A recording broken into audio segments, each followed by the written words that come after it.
Halo guys, welcome back to my channel.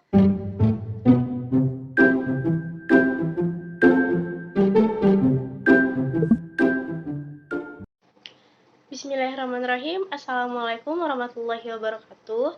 Kembali lagi dengan saya Renata Sagita dengan NIM 632000575 kelas 63311. Kali ini saya akan membahas tentang manajemen kas. Pengertian kas. Kas merupakan salah satu bagian dari aktiva yang paling liquid atau paling lancar yang bisa dipergunakan segera untuk memenuhi kewajiban finansial perusahaan. Kas yang dibutuhkan perusahaan baik digunakan untuk membiayai operasi perusahaan sehari-hari atau dalam bentuk modal kerja maupun pembelian aktiva tetap, memiliki sifat kontinu, atau untuk pembelian bahan baku, membayar upah dan gaji, membayar supplies kantor habis pakai, dan lain-lain.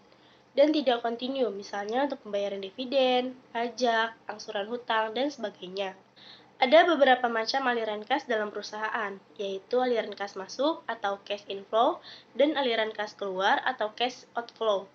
Aliran kas ada yang kontinu dan tidak kontinu atau intermittent. Aliran kas masuk kontinu misalnya hasil penjualan produk secara tunai dan penerimaan piutang. Sedangkan aliran kas masuk intermittent misalnya pendapatan dari penyertaan pemilik perusahaan, penjualan saham penerimaan kredit dari bank, penjualan aktiva tetap yang tidak terpakai. Aliran kas keluar kontinu misalnya kas untuk pembelian bahan mentah dan gaji karyawan. Sedangkan aliran kas keluar intermittent misalnya pengeluaran untuk pembayaran dividen, bunga, pembayaran angsuran hutang pembelian kembali saham, dan pembelian aktiva tetap. Motif penahanan kas menurut John Maynard Keynes. Yang pertama, motif transaksi. Kas diperlukan untuk memenuhi kebutuhan transaksi seperti membayar upah tenaga kerja, membeli bahan baku, membayar biaya listrik, dan lain sebagainya. Yang kedua, motif berjaga-jaga. Kas diperlukan untuk berjaga-jaga menghadapi ketidakpastian di masa mendatang. Dan yang ketiga, motif spekulasi. Kebutuhan kas untuk memperoleh keuntungan karena perubahan harga surat berharga seperti investasi surat berharga. Manajemen kas didefinisikan sebagai pengoptimasian penggunaan kas sebagai aktiva.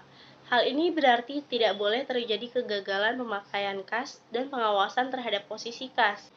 Tujuan manajemen kas meliputi dua hal, yaitu likuiditas dan earning. Likuiditas manajemen harus secara sadar menjaga likuiditas dan jumlah kas yang harus ada dalam perusahaan.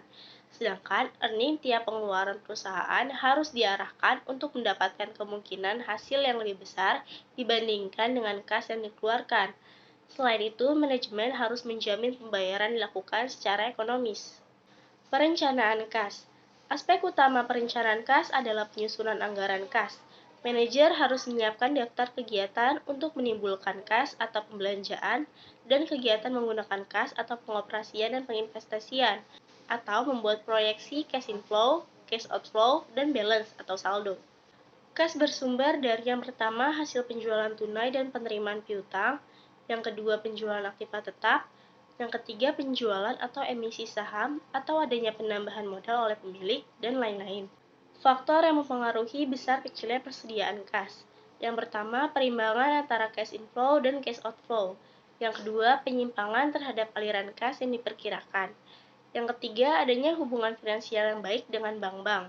Dan yang keempat, penganggaran kas. Safety level of cash balance adalah saldo kas minimum yang perlu dimiliki oleh perusahaan untuk melindungi perusahaan dari risiko kesalahan-kesalahan saldo kas. Safety level of cash balance sebaiknya ditetapkan untuk periode normal dan periode puncak.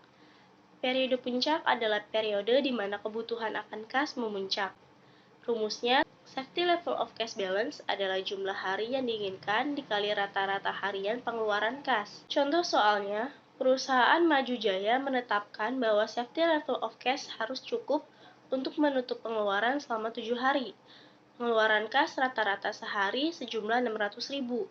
Jadi, safety level of cash balance adalah 7 dikali 600.000 sama dengan 4.200.000. Menentukan saldo kas optimal. Total biaya transaksi yang akan diminimalkan untuk memperoleh saldo kas optimal terdiri dari dua item, yaitu biaya simpan dan biaya transaksi. Biaya total sama dengan biaya simpan ditambah biaya transaksi. Rumusnya adalah TC sama dengan buka kurung C dibagi 2 tutup kurung dikali I, ditambah buka kurung T dibagi C tutup kurung dikali B.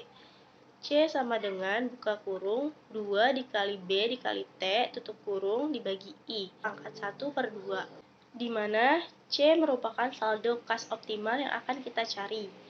I sama dengan tingkat bunga, T total kebutuhan kas dalam satu periode, dan B biaya order kas. Sekian dari saya, mohon maaf bila ada kesalahan. Wassalamualaikum warahmatullahi wabarakatuh.